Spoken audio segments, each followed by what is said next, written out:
Welcome back to the deep dive. Today we are going deep. We're moving beyond just the look of a hairstyle and into the architectural blueprint of one that's deceptively complex, the Pixie Bob. It really is. If you've ever seen a cut that's just perfectly voluminous and layered and thought, "Oh, that looks so effortless," you are about to find out just how much geometric genius goes into that. That's so true. Mhm. Our sources today are basically a professional technical guide. And it makes one thing very clear. This isn't about, artistic intuition. It's precision engineering. Okay. The whole point of this cut is to get that maximum layered volume, that famous rounded or Bombay shape. And you can only get that if you are absolutely disciplined with your sectioning and your angles. So our goal today for you, the listener, is to really pull back the curtain and show you the strict, almost mathematical rules that create this look.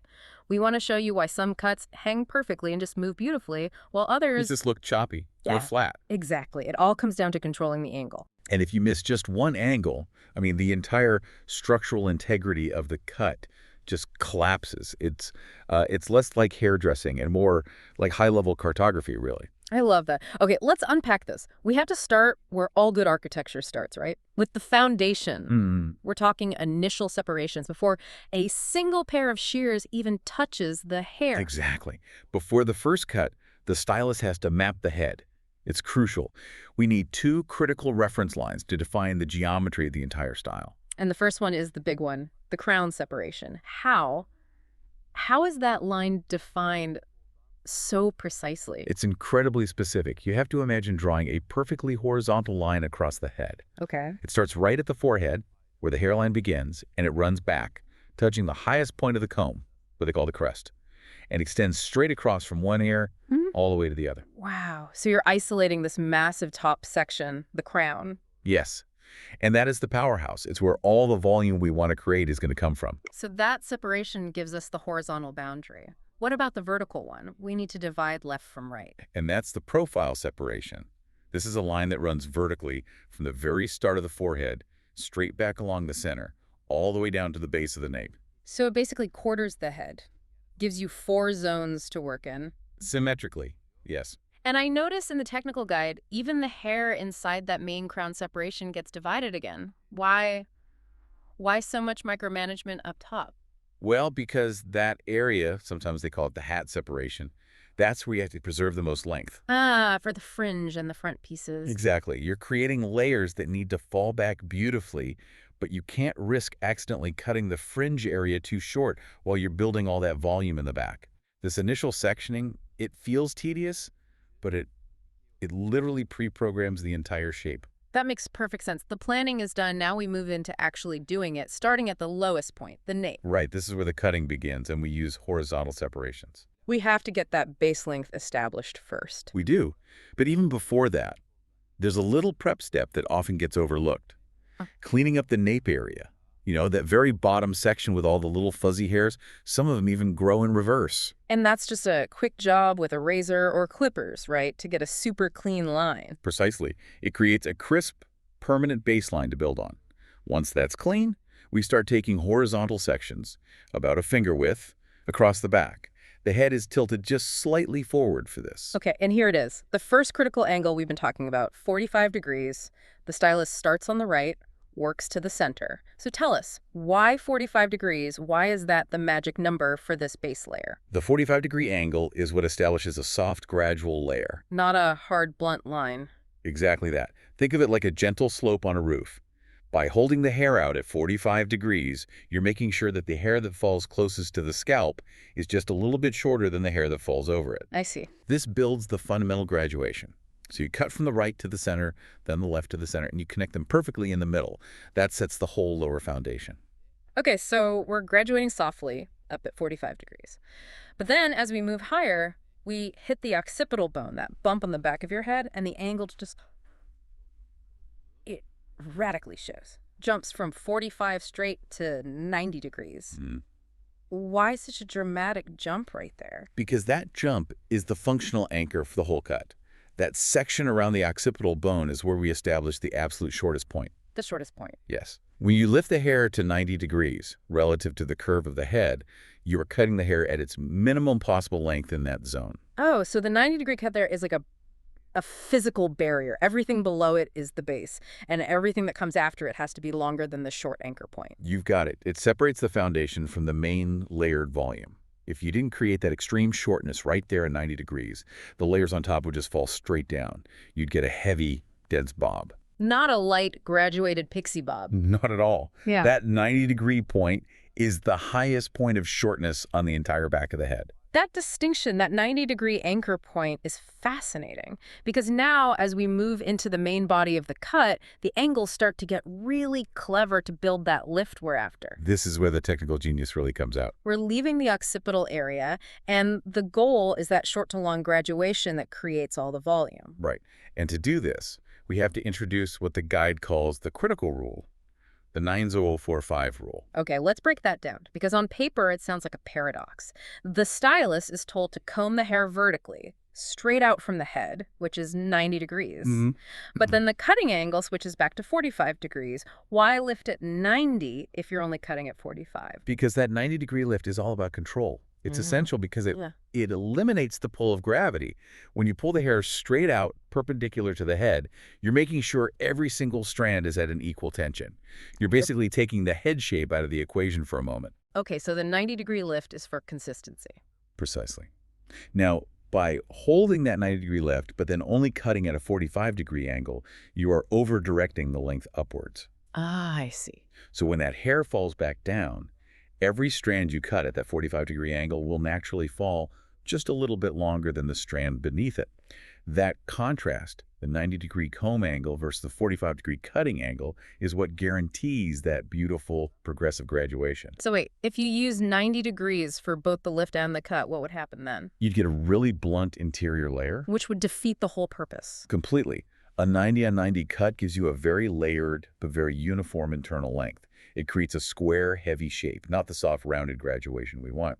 The 45-degree cut ensures the shape is rounded. It's the difference between, say, sculpting a wall and sculpting a dome. That helps a lot. So as we move up and toward the sides, we're still using this 45-degree cutting angle, but now with diagonal sections. I assume that's for blending. It is. The diagonal layering, working from the center out, center to right, center to left, it just ensures the layered progression is seamless. You don't want a visible line where the back stops and the side starts. Right. And now for the big secret, the trick to getting that maximum rounded volume, the Bombay shape. There's a technique called inside out. What is that, and why does it create so much lift? This is the secret weapon for that layered volume. For the highest sections at the back, the hair is combed backward, always following the guide you've already cut. Okay. The inside-out technique means the stylist cuts the hair at a 45-degree angle, but they move the shears in an arc, cutting from the interior of the section outwards. From the interior outward. What does that physically do to the hair? How does it create volume? It removes weight from the base of the section, and it pushes the remaining length forward and up. It encourages the hair to round out, to sit away from the head, instead of just collapsing on itself. This specific move, cutting inside out at 45 degrees, is explicitly what creates that dimensional volume that defines the Pixie Bob. Now that the foundation, the occipital anchor, and that main volume are all set, we're moving to the final piece of the geometric puzzle. The crown and the finishing textures. Right, the highest point of the head. And the challenge here, I imagine, is blending all that volume from the back while keeping enough length in the front for the fringe or face framing pieces. Absolutely. So we take that central horizontal separation right at the top, at the crown's apex. Oh. The hair is lifted vertically, straight up, and then cut at 45 degrees, following the guide that's already there from the layer below. Right. But here's the crucial part.